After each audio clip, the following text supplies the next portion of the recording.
Señores, retornamos nuevamente por aquí en su espacio Teledebate. El tema haitiano, política, constitución, discurso del presidente, esto y muchos temas más en esta noche vamos a tratar con el distinguido doctor Pelegrín Castillo, un invitado querido por este espacio, por don Mario Rivadulla y por nosotros que estamos aquí compartiendo con él en esta noche. Pelegrín, bienvenido por aquí nuevamente. Un saludo afectuoso a don Mario, Sí. a quien aprecio enormemente. Por muchos años hemos sostenido una muy estrecha amistad. Y un saludo a ti y muchas gracias por la invitación a venir a participar en este programa que me resulta tan familiar. Sí, es así. Sí. Eso es así porque así me lo ha expresado don Mario también. Usted puede contar con esa reciprocidad de ese saludo y ese aprecio también para usted y toda su familia. Gracias. Pelegrín, creo que lo prudente en estos momentos es iniciar por el discurso del presidente Luis Abinader en el día de ayer. Al parecer, como comentaba yo con don Mario a primeras horas de la mañana, dicen que en la batalla cuando se retrocede a tiempo se puede salir con una victoria. ¿Qué opinión le merece a usted este discurso del presidente? Yo creo que el presidente fue sensato, fue prudente y su intervención fue oportuna, Sí. porque desmontó un cuadro que se estaba configurando, Sí. que no le convenía ni a su gobierno ni al país. Sí. Las explicaciones que dio son realmente muy justas, muy válidas. Yo al mismo presidente se lo he dicho y se lo he dicho a muchos otros actores. Aquí la única reforma fiscal que procede cuando se haga es para bajar impuestos, para reducir cargas, porque se dice que los impuestos que se pagan son bajos. La realidad real, para decirlo de manera redundante, la realidad real es que personas y empresas, la gran mayoría de la población, está soportando cargas no solo impositivas, sino de otra naturaleza, porque aquí tenemos muchas distorsiones en la economía. Hay un costo de un Estado hiperinflado, de las regulaciones, y todo eso lo pagan las personas y las empresas. Entonces, si se va a hacer una reforma fiscal, tiene que ser para bajar impuestos, pero al mismo tiempo para achicar al Estado, calificar mejor el gasto público, y algo que no debe faltar, se lo he planteado, lo que pasa es que hay mucha gente que ve eso como un tema tabú. Hay que hacer una reforma de mercados estratégicos, porque aquí casi todos los mercados fundamentales no están funcionando cabalmente, no hay competencia, hay una alta concentración, hay prácticas monopólicas, prácticas oligopólicas, prácticas de colusión.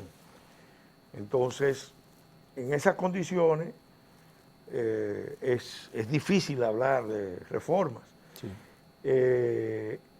Hay un aspecto importante del discurso del presidente que sí yo quiero resaltar, Sí. que lo comparto, y es que el presidente está consciente de que hay una coyuntura internacional favorable al reordenamiento de los flujos de suministro, de las cadenas de suministro, Sí.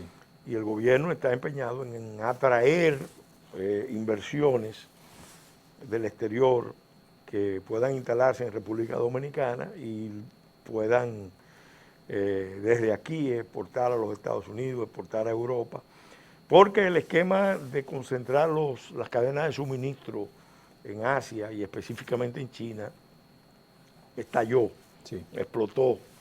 Y la lección que todos los actores están sacando es que hay que regionalizar las cadenas de suministro. Entonces es una buena coyuntura para hacerlo. Pero evidentemente también para hacer eso hay que bajar impuestos. Okay. Porque tú tienes que decirle a los inversionistas extranjeros que van a venir a un país con entidad fiscal. Sí. Le tienes que decir a los nacionales que deben traer sus capitales del exterior, invertirlo y reinvertirlo aquí, con una política de incentivo. Porque ¿qué es lo que necesitamos? Crear una economía privada, de las fuerzas vivas de la nación, que sea muy bien robusta, que genere muchos empleos de calidad, que tenga vocación exportadora, y así vamos cambiando no solamente el perfil de la economía, sino también el perfil de la política. Acuérdate que mucha gente va a los partidos políticos, que como decía don Juan Bosch, se convierten en agencias de empleo, a buscar lo que no pueden asegurar en los mercados. Entonces la economía dominicana no está generando empleos de calidad, y la anomia, la falta de aplicación de las mismas normas o las normas de una aplicación imposible con los altos costos, entonces te producen expulsión del mejor recurso humano, por un lado, informalidad por otro. Fíjate que más del 60% de la economía dominicana es informal. Todo el que pueda volar por debajo del radar del Estado lo hace. La política como una vía alternativa para la promoción económica y social, y también el crecimiento de una economía canalla de actividades ilícitas de todo tipo, que se interconecta con las otras esferas del quehacer económico y social de República Dominicana. Entonces yo creo que el presidente, vamos a decir, actuó correctamente en un sentido, pero yo en su lugar me hubiera ido por una reforma a fondo, pero hacia la baja, de todos los impuestos. Liberalizar los impuestos, especialmente a las pymes, reducir los impuestos a las pymes, a los profesionales de clase media, a los sectores que de una u otra manera están tratando de huirle a las cargas del gobierno. Entonces, eso se podía hacer. ¿Eso usted cree, doctor, que pudiera atraer más a la formalidad y reducir la evasión? Claro, pero tiene que haber un pacto nacional. Lo que pasa es que hay actores que no quieren ni siquiera eso. Hay actores que van a defender a capa y espada sus intereses. Yo te digo, por ejemplo, como legislador, en 6 ocasiones intenté junto con José Ricardo Tavera, cuando estuvo en el Congreso, de grabar las apuestas. Y nunca se pudo grabar, nunca. Y aquí se juega todos los días cientos y cientos de millones. Hasta la picada de ojos se juega. Entonces, aquí, doctor. ¿Cómo es posible que la apuesta, que tiene una externalidad negativa, no pague nada y entonces se esté pagando, por ejemplo, por servicio de internet, un 28, 30% de impuestos? Entonces, esas son las incongruencias, las deformaciones de esta economía, cuando debe ser lo contrario. El internet debe pagar tasa cero a un nivel, y quizá el de las grandes empresas pagar un 5 o un 10% máximo. Y para poner un ejemplo. Doctor, usted tocó el tema de su vasta experiencia como legislador, conocemos su trayectoria. Aquí me dijo un amigo en una ocasión de la circunscripción 1, el doctor Pellegrini es diputado porque él no quiere, pero Pellegrini es diputado mientras él decida. Aquí en la capital Pellegrini es un diputado eterno. Me dijo un amigo, me voy a reservar el nombre para no calentarlo. ¿Qué pasa, doctor? Su experiencia como legislador. Usted puntualiza el tema de las exenciones para poder expandir nuestro mercado, alcanzar nuevas oportunidades de crecimiento en diferentes mercados. Ahora, nuestros legisladores, en este caso los senadores, precisamente en esta semana, presentaron un proyecto donde pedían la eliminación de todas las exenciones sin limitar una y otra ante una situación incluyendo las exoneraciones de los legisladores. ¿Qué opinión le merece esto? Y toda la situación, el escarceo que esto ha levantado específicamente en la Cámara de Senadores. Dígame usted ahí, doctor. Mira, yo conocí esa realidad por 20 años.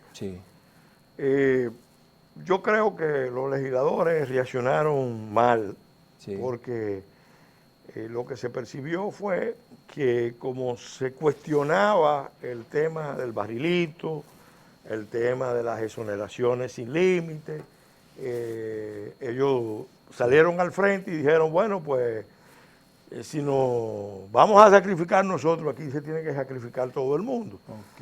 La verdad es que con relación a las exoneraciones, yo siempre lo dije, es algo que revela la gran distorsión que hay en el sistema, de formación que hay en el sistema político partidario. La mayoría de los legisladores, por los altos costos de la política, dedican una o dos exoneraciones que no deberían comercializarse, pero la dedican a, ¿qué? A pagar los costos de la campaña. Yo lo digo por mi experiencia. Uno terminaba la campaña y quedaba con deuda. Y yo tenía un medio de financiamiento de mi campaña bien democrático, bien amplio. No, y su persona, usted contaba con un apoyo muy disponible de la comunidad. Yo tenía muchas fuentes de financiamiento muy transparentes, porque eran diferentes sectores. Pero ese no es el caso de la mayoría de los legisladores, porque la circunscripción 1 no es, vamos a decir, la geografía la nacional, norma que rige en el país. Entonces, a los legisladores, con relación al tema del barrilito, ellos me lo explicaban, me decían, mira, tú no necesitas barrilito, ni ayuda, ni cofrecito, ni nada de eso. Pero porque tu gente te vota por leyes, por resoluciones, por posiciones.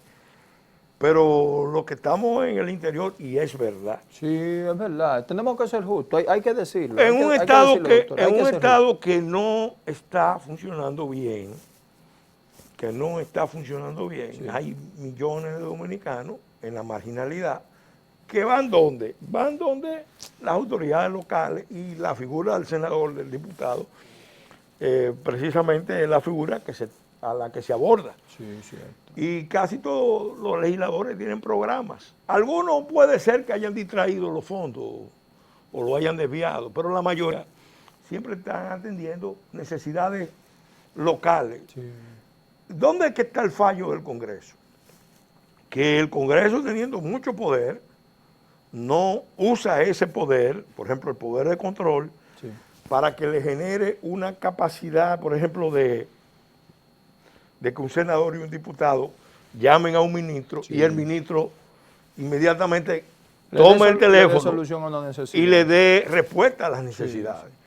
Entonces, eso tiene que ver mucho con el hecho de que los partidos tampoco han fomentado la independencia del legislador. Los legisladores muchas veces lo que hacen es ser soldados del partido, votar por lo que el partido le diga y tratar de mantener una clientela política. Entonces son distorsiones del sistema político que tenemos. Por eso yo digo que la fiebre no está en la sábana. Entonces el debate se queda en la superficie. ¿Por qué hemos llegado a una situación donde el Estado no cumple con sus fines esenciales? Ese es un debate. ¿Por qué hay una alta concentración de la riqueza, de las oportunidades, de las inversiones, incluso hasta espacialmente, en algunas zonas, mientras otras quedan totalmente excluidas, sobreviviendo, malviviendo? Entonces, esos son los temas que deberían discutirse porque hay un Estado que no está funcionando bien. Y la muestra mayor, yo lo digo por la reforma constitucional. Aquí votamos la Constitución del 2010 y a 11 años de haber aprobado la reforma constitucional más amplia, más discutida, más participativa, más consensuada de toda la historia de la República Dominicana, la mayoría de los actores no tienen interés de poner en práctica los mandatos. Entonces, ¿qué está pasando? Y eso tiene que ver con el modelo de sistema político. Doctor, permítame hacer una pequeña pausa para que podamos retornar y decirle a la audiencia qué está pasando con eso que usted explica. ¿Qué le parece? Sí, cómo no.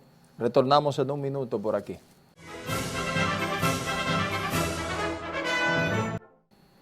Retornamos nuevamente por aquí en esta interesante conversación con el doctor Pelegrín Castillo. Qué interesante hablar de política, hablar de experiencia y conocimiento. Doctor, usted hizo una explicación que yo sé que toda la audiencia ha de estar pendiente. Cuando usted iba a entrar en el detalle y poder explicar qué está pasando dentro de esa esfera y esa situación política, doctor. Mira, yo pienso que nosotros tenemos un gran reto. Sí. Las naciones avanzan cuando tienen proyectos nacionales fuertes, Sí. integradores. Cuando los proyectos nacionales son débiles o no existen, Sí. como es el caso de nuestro vecino, Haití, Sí. que es un espejo en el que debemos mirarnos, cuando una nación tiene un proyecto nacional débil, porque las clases dirigentes no cumplen su papel, no marcan los rumbos, no dan ejemplos, Sí. no tienen esa capacidad de emprender, de hacer grandes transformaciones. Entonces, el Estado como tal entra en crisis y se convierte en un Estado débil. Y el Estado débil genera corrupción y la corrupción genera debilidad y al final un Estado puede perder su viabilidad, puede convertirse en un Estado colapsado, un Estado fallido. Haití es un Estado fallido. Bueno, sí, analicemos por qué Haití llegó a la condición de Estado fallido. Pero Venezuela, que es el país más rico, sí, de la región, claro, de sí, América Latina, per cápita, sí, resulta que también colapsó. Entonces, claro. ¿Qué nos dice? Que hay un problema de proyecto nacional. Sí. Aquí hemos tenido proyectos nacionales, pero han tenido unos sesgos más autoritarios. En algunos momentos han sido proyectos que no han tenido un signo democrático, pero se han logrado cosas importantes. Sí. Por ejemplo, lo reconocía Al Gore cuando hablaba de cómo República Dominicana preservó su medio ambiente. Sí. En aquel documental, La Verdad Inconveniente, sí, claro, que era con políticas, que impuso un líder autocrático. Sí. Balaguer no podemos decir que era propiamente un líder democrático. Sin embargo, fue clave para la transición a la democracia y para la consolidación democrática de República Dominicana. Entonces, con esa debilidad del Estado, tenemos problemas. Y yo creo que eso es lo que está en la base de todas las crisis nacionales. Es un Estado que tiene dificultades para identificar sus intereses, para actuar en función de sus intereses. Las clases dirigentes lo que tienden es a acomodarse a los dictados de los poderes internacionales en materias tan sensibles. Hay un problema para la ejercitación del músculo de la soberanía y la autodeterminación. Sí.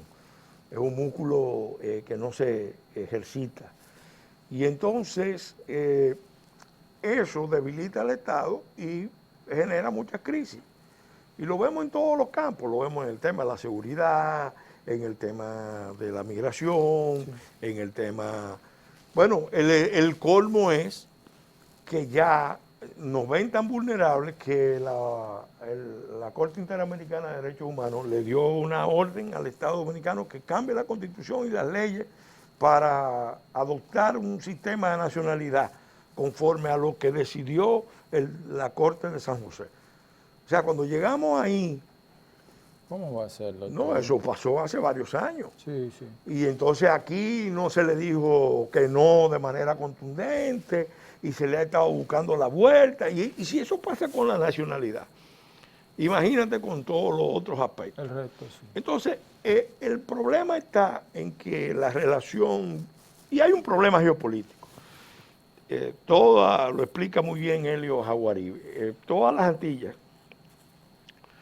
Antillas mayores sobre todo, Antillas menores también, sí, y Centroamérica, constituyen un mosaico de estados frágiles, sí, de estados débiles.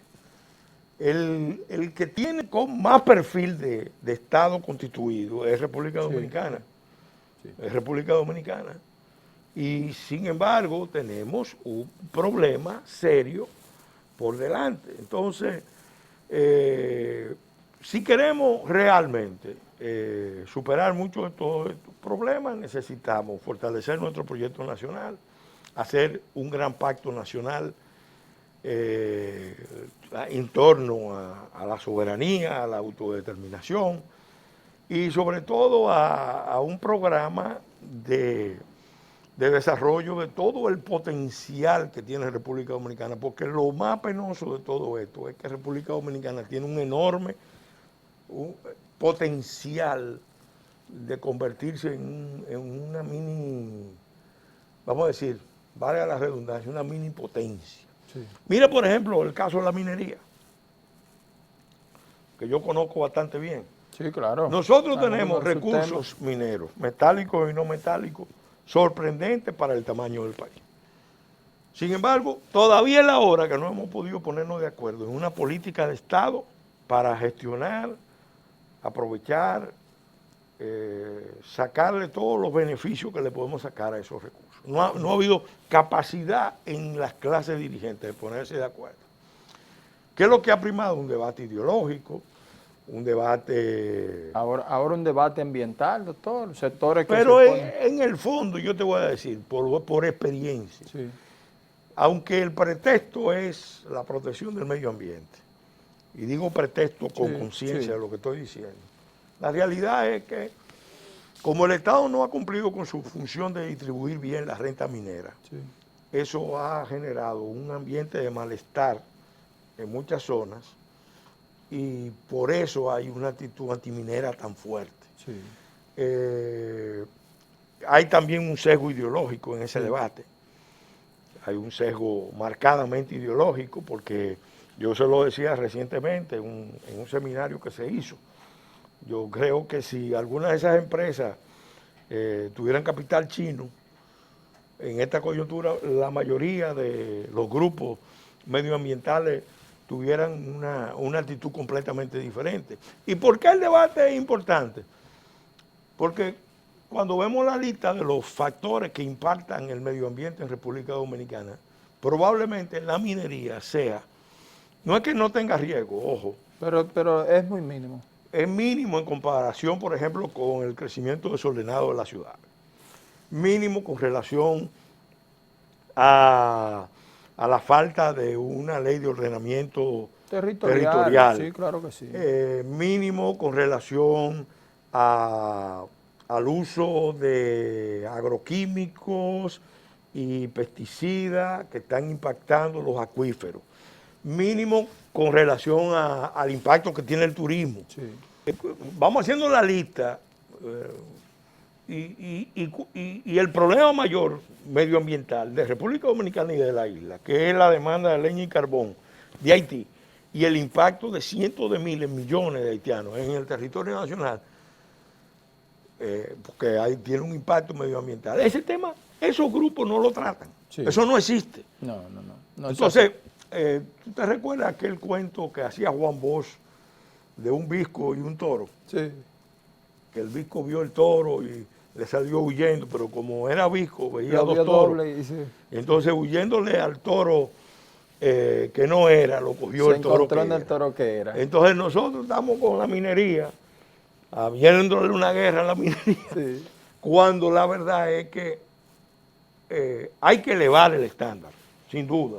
Porque si tú dejas a las empresas mineras, aunque tengan en sus países muy alto estándar, si tú dejas a las empresas mineras sin control, sin fiscalización, van también a abusar de esa debilidad del Estado. Sí. Se van a acomodar, se van a aplatanar. Sí, claro que sí. Y actuarían en pero el reto, el problema no es el desarrollo minero, el problema es, el gran reto es si tenemos institucionalidad para gestionar nuestros recursos renovables y no renovables. Fíjate cómo todo remite a la debilidad del proyecto nacional, a la debilidad del Estado, y eso cómo se refleja en términos de corrupción, en términos de ineficacia, en términos de concentración, en términos de lealtad a unos valores esenciales. Aquí se dejó de enseñar historia. Sí. Óyeme, se dejó de enseñar historia. Y la generación que viene creciendo ahora mismo tiene un problema de identidad. Sí. Doctor, nos quedan pocos minutos, pero hemos hecho una descripción de toda esta situación y así usted tocaba en ciertos momentos la situación haitiana en estos momentos, doctor. Luego del magnicidio de su presidente Jovenel Moïse, usted sabe el paso de un terremoto y todo lo que ha pasado en estos pueblos y en estos momentos la situación que se vive con la falta de combustible, bandas organizadas, grupos que tienen este territorio controlado, la situación de 18 misioneros secuestrados y otros nacionales dominicanos, doctor. Brevemente, ¿cuál sería esta situación y qué usted cree que sería la salida para este pueblo? Bueno, doctor? yo vengo diciendo que nada de lo que está pasando en Haití es casual, nada de lo que está pasando en Haití es espontáneo. Sí. De hecho, en los últimos años se puede ver que hay mucha inteligencia Sí. planeando escenarios de conflicto. Sí. Hay grupos de poder en Haití y fuera de Haití sobre todo. Sí.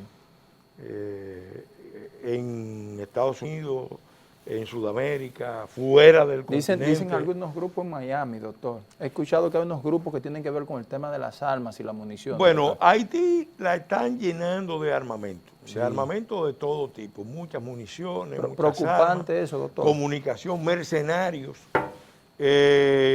mezquitas, Sí. mezquitas. Sí.